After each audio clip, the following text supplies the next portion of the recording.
जब दुनिया एक नई आर्थिक और रणनीतिक ध्रुवीकरण की ओर बढ़ रही है, तब ऐसे में शंघाई सहयोग संगठन का शिखर सम्मेलन अंतर्राष्ट्रीय मंच पर नई कहानी लिख रहा है। अमेरिका जहां टैरिफ के हथियार से वैश्विक व्यापार को झटका दे रहा है, तो वहीं रूस, भारत, चीन, तुर्की जैसे देशों ने एक साझा मंच पर आकर संयुक्त मोर्चा बनाने की दिशा में कदम बढ़ाया है।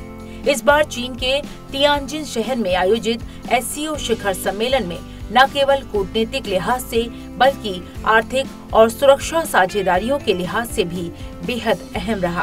प्रधानमंत्री नरेंद्र मोदी ने 31 अगस्त से 1 सितंबर 2025 तक चीन के तियानजिन में आयोजित शंघाई सहयोग संगठन के राष्ट्राध्यक्षों की 25वीं बैठक में भाग लिया।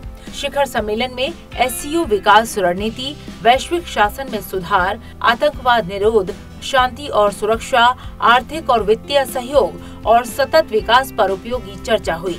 शिखर सम्मेलन को संबोधित करते हुए प्रधानमंत्री ने SCO ढांचे के तहत सहयोग को मजबूत करने के भारत के विजन को सामने रखा। प्रधानमंत्री नरेंद्र मोदी ने कहा कि भारत सुरक्षा, संपर्क और अवसर इन 3 स्तंभों के आधार पर अधिक से अधिक कार्रवाई चाहता है। एक्सेलेंसी, पिछले 24 वर्षों SCO का पूरे यूरेशिया क्षेत्र की एक्सटेंडेड फैमिली को जोड़ने में बहुत महत्वपूर्ण योगदान रहा।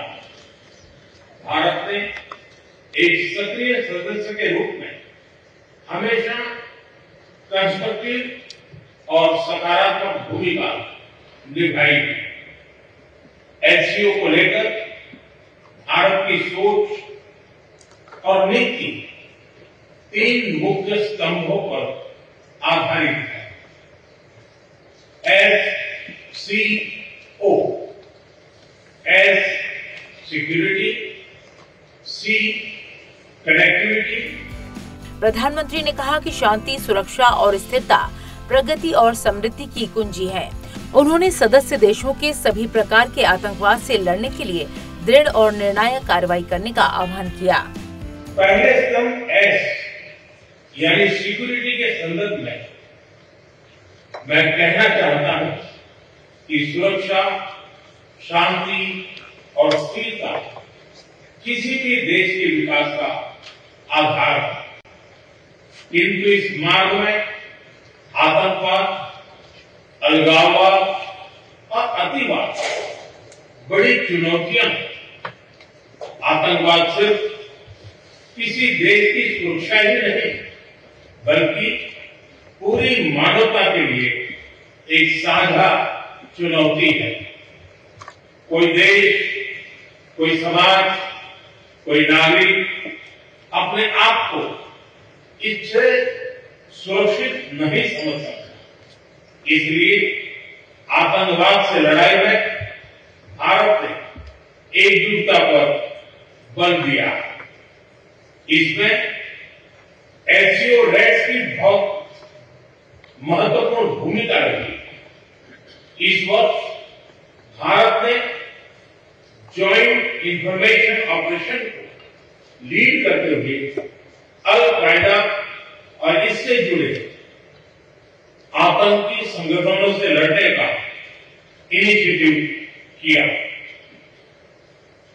हमने रेडिकलाइजेशन के विरुद्ध समन्वय बढ़ाने और मिलकर कदम उठाने का भी प्रस्ताव रखा। टेरर फाइनेंसिंग के खिलाफ आवाज उठाई। इसमें मेरे समर्थन के लिए मैं आभार व्यक्त करता हूं। पहलगाम आतंकवादी हमले के बाद मित्र देशों की मजबूत एकजुटता का आभार जताते हुए प्रधानमंत्री ने कहा कि आतंकवाद से निपटने में कोई दोहरा मापदंड नहीं होना चाहिए। एक्सेलेंसी, भारत पिछले 4 दशकों से निर्मम आतंकवाद का दंश झेल रहा है। कितनी ही माताओं ने अपने बच्चे खोए और कितने बच्चे अनाथ हुए। हाल ही में हमने पहलगाम में टेररिज्म का बहुत ही घिनौना रूप देखा। इस दुख की घड़ी में जो मित्र देश हमारे साथ खड़े रहे, मैं उनका आभार व्यक्त करता हूं। यह हमला केवल भारत की अंतरात्मा पर ही आघात नहीं था, यह मानवता में विश्वास रखने वाले हर देश, हर व्यक्ति को खुली चुनौती थी। ऐसे में प्रश्न उठना स्वाभाविक है, क्या कुछ देशों द्वारा आतंकवाद का खुलेआम समर्थन हमें स्वीकार्य हो सकता है? एक्सेलेंसी, हमें स्पष्ट रूप से और एक स्वर में कहना होगा कि आतंकवाद पर कोई भी डबल स्टैंडर्ड स्वीकार्य नहीं होंगे। हमें मिलकर आतंकवाद का हर रंग में, हर रूप में विरोध करना, ये मानवता के प्रति। प्रधानमंत्री ने विकास को बढ़ावा देने और विश्वास निर्माण में कनेक्टिविटी की भूमिका पर प्रकाश डालते हुए कहा कि भारत चाबहार बंदरगाह और international north south transport corridor जैसी परियोजनाओं का पुरजोर समर्थन करता है।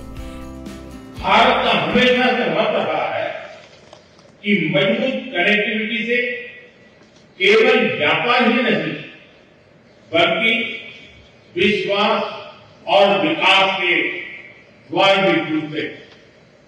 इसी सोच के साथ हम चाबहार पोर्ट और international north south transport corridor जैसे इनिशिएटिव पर काम कर रहे हैं। इनसे हम अफगानिस्तान और मध्य एशिया के साथ संपर्क बढ़ा सकते हैं। हमारा मानना है कि कनेक्टिविटी के हर प्रयास में संप्रभुता और क्षेत्रीय अखंडता का सम्मान होना चाहिए। यही एससीओ चार्टर के मूल सिद्धांतों में भी विदित है।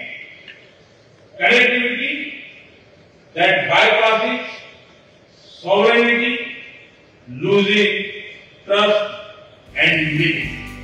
प्रधानमंत्री ने स्टार्टअप, नवाचार, युवा सशक्तिकरण और साझा विरासत के क्षेत्र में अवसरों के बारे में भी बात की, जिन्हें एससीओ के तहत आगे बढ़ाया जाना चाहिए।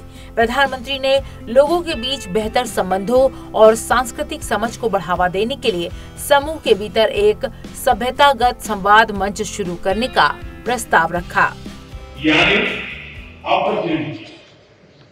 opportunity for cooperation and reform। 2023 में भारत की अध्यक्षता के दौरान नई ऊर्जा और विचारों का संचार हुआ। स्टार्टअप और innovation, traditional medicine, youth empowerment, digital inclusion और शेयर्ड बुद्धिस्ट हेरिटेज जैसे नए विषयों को अपने सहयोग में जोड़ा। हमारा प्रयास था कि एससीओ को सरकारों के परे भी ले जाए, सामान्य मानवी, यंग साइंटिस्ट, स्कॉलर्स और स्टार्टअप को भी आपस में जोड़े।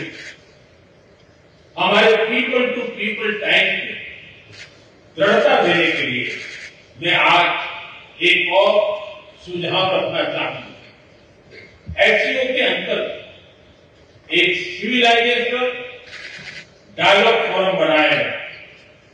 इससे हम अपनी प्राचीन सभ्यताओं, कला, साहित्य और परंपराओं को वैश्विक मंच पर साझा कर सकते हैं। प्रधानमंत्री ने समूह के सुधारोन्मुखी एजेंडे के प्रति समर्थन जताया।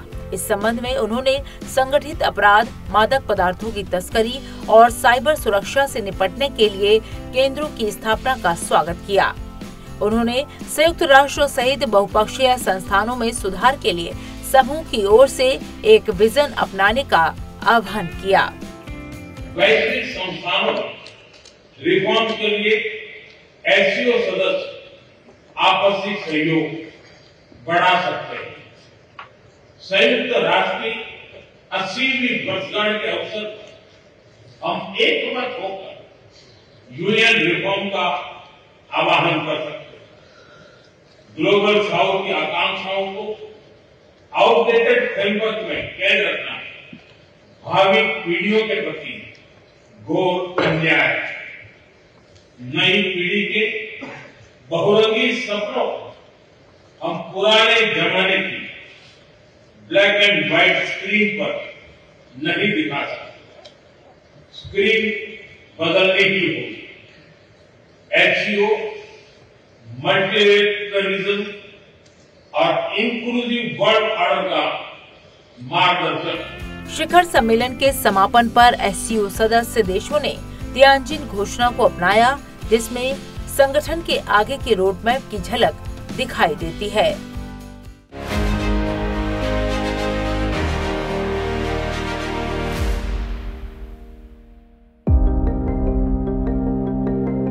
शंघाई सहयोग संगठन की 25वीं शिखर बैठक के अंतिम दिन तियानजिन घोषणा पत्र जारी किया गया।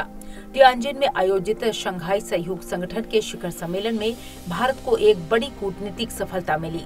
आतंकवाद के खिलाफ जो रुख भारत वर्षों से मजबूती से रखता आया है, उसे अब सभी सदस्य देशों का खुला समर्थन मिला। ये भारत के लिए केवल भावनात्मक मुद्दा नहीं, बल्कि एक निर्णायक राजनयिक जीत है। घोषणा पत्र में जम्मू कश्मीर के पहलगाम में हुए आतंकवादी हमले की कड़ी निंदा की गई। साथ ही साजिश करने वालों के खिलाफ कार्रवाई करने की सजा की मांग की गई। सदस्य देशों ने आतंकवाद, अलगाववाद और उग्रवाद के खिलाफ लड़ाई के प्रति अपनी दृढ़ प्रतिबद्धता जताई।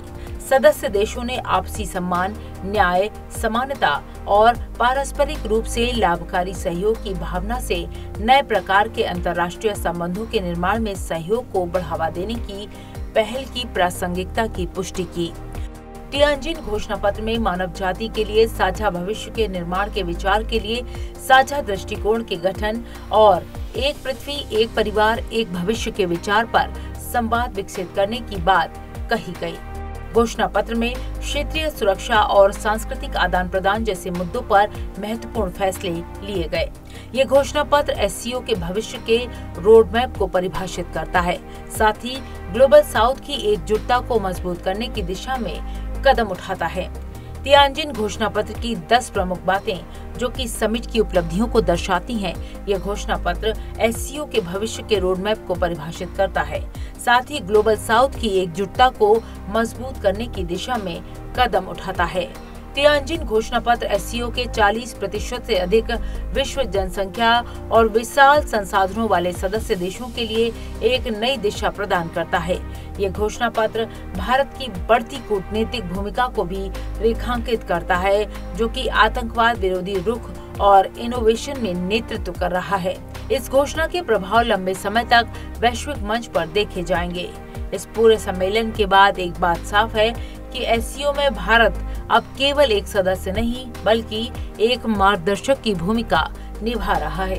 आतंकवाद के खिलाफ एकजुटता, वैश्विक मुद्दों पर स्पष्ट रुख और सामूहिक विकास की सोच के चलते भारत को अब केवल दक्षिण एशिया में नहीं, बल्कि पूरे एशियाई क्षेत्र में एक विश्वसनीय भागीदार माना जा रहा है। एससीओ अब केवल सुरक्षा मंच नहीं रहा, बल्कि ये अंतर्राष्ट्रीय व्यापार और विकास का अहम केंद्र बन चुका है।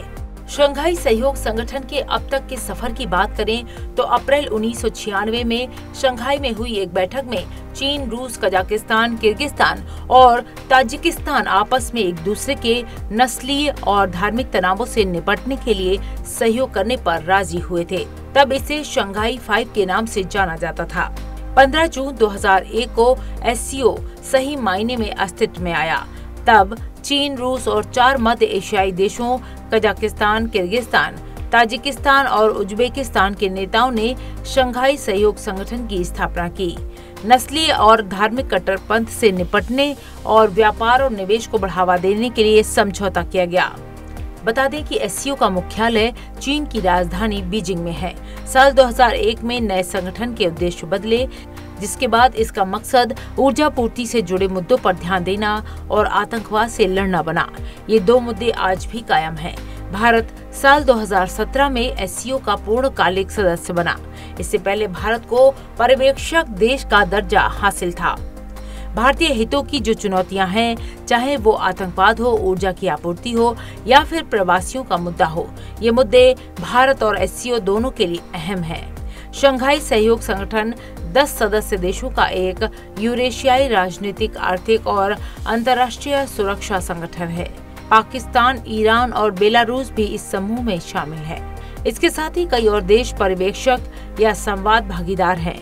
भौगोलिक दायरे और जनसंख्या की दृष्टि से ये दुनिया का सबसे बड़ा क्षेत्रीय संगठन है, जो दुनिया के कुल क्षेत्रफल का लगभग 24%, वैश्विक जीडीपी का 24% और विश्व की 42% जनसंख्या को कवर करता है।